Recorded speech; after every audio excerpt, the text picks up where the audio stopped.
All right, so you've got a 2011 MacBook Air, Pro, Mini, or iMac.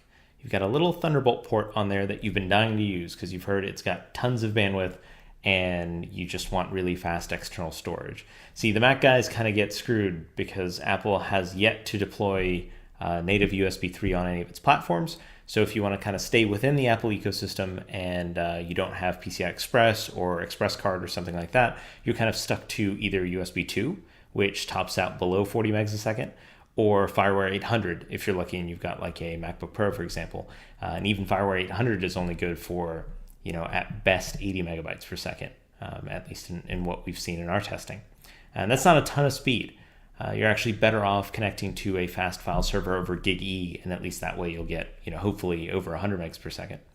But again, if you do a lot of archival, if you do a lot of video work, you want better than that. And Thunderbolt, the whole promise behind Thunderbolt is you'd be able to get that. So Promise released the Pegasus, which was this 4 or 6 drive RAID array. And one of those things, they cost between $1,000 and $2,000. And one of those arrays, just in its default configuration, could push 650, 750 megabytes per second. So that kind of solves the problem, right? But the Pegasus was really big and it's really expensive. I mentioned it retails between $1,000 and $2,000. So there's kind of need for something smaller and at the same time something more affordable. So that's where LaCie comes in. LaCie, yeah, that's how you pronounce it.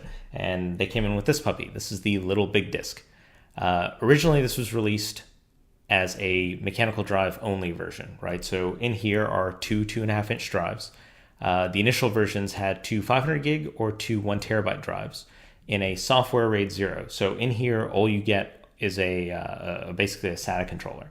And it connects to your Mac via Thunderbolt, and then disk utility under OS 10 that kind of handles the RAID 0 stripe. So the mechanical drive version, it was nice, but what if you wanted something a little better than a couple of 2.5-inch hard drives? In our review of the mechanical version, we noticed about 200 or so megabytes per second was about the best you can get for sequential transfers to and from the little big disk. If you want to do random transfers, obviously you're limited by the rotational latency of the drives themselves and the obvious fact that mechanical drives just aren't that fast at random access. But if you wanted better sequential speeds in this kind of a chassis, you had to go to SSDs. And that's what the newest version of Little Big Disk and what LaCie is announcing today actually takes care of. So you get the same chassis, but this time around, instead of two 2.5-inch hard drives, you have two 2.5-inch SSDs. Now, LaCie was going back and forth between which SSDs to use and ultimately settled on what it believed was the best combination of reliability and performance. So in here are two Intel SSD 320s. These aren't Apple SSDs, so obviously you don't get trim support or anything like that. Thankfully, the Intel 3rd Gen controller does a decent job of recovering from fragmentation over time. All you really need to do is just make sure you write to it sequentially, or just give it enough free space that the controller kind of manages things on its own and does a decent enough job at it. But overall performance over time isn't something I'd be too concerned about. So in here, it's only available in one capacity. It's a 240 gig configuration, so that's 220 gig drives.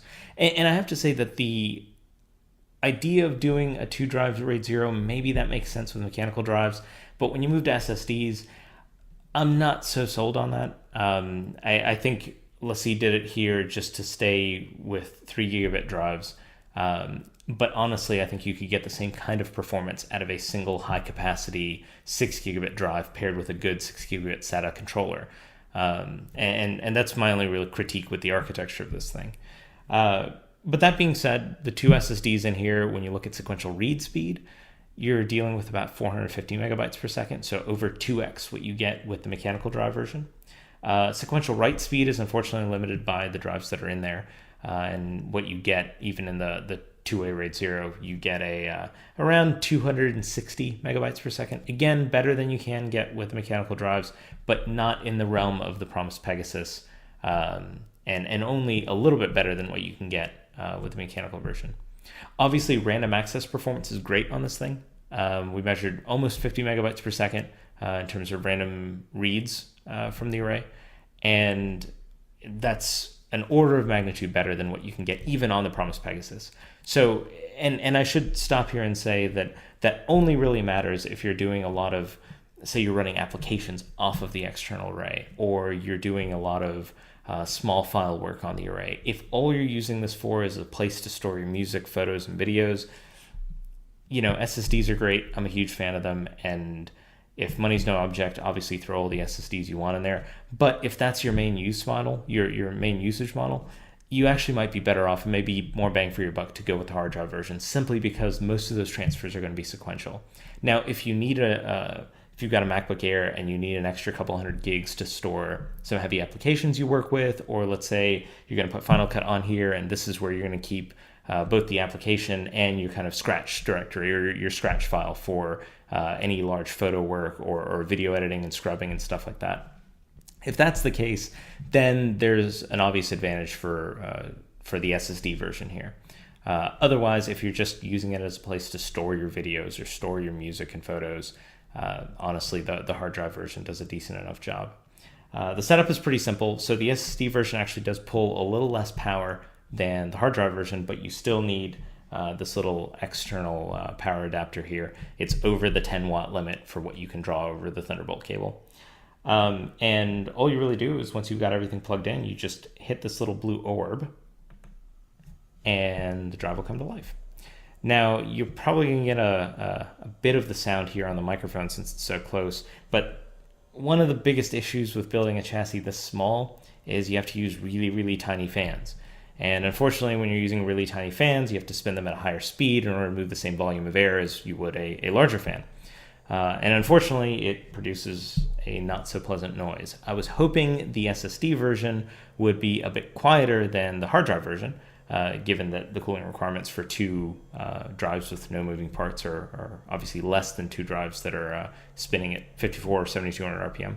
Unfortunately, it doesn't look like we gain too much. I noticed the drives or the little big disk as a whole is a bit quieter than the hard drive version, but it's still definitely audible. Now, it's more pronounced in this environment because I'm in our studio and there's nothing else producing noise in here other than my mouth.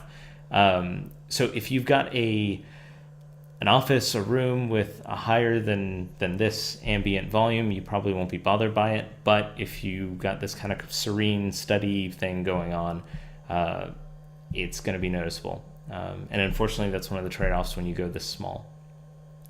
The other big issue, I'm actually going to turn this off. Thank you.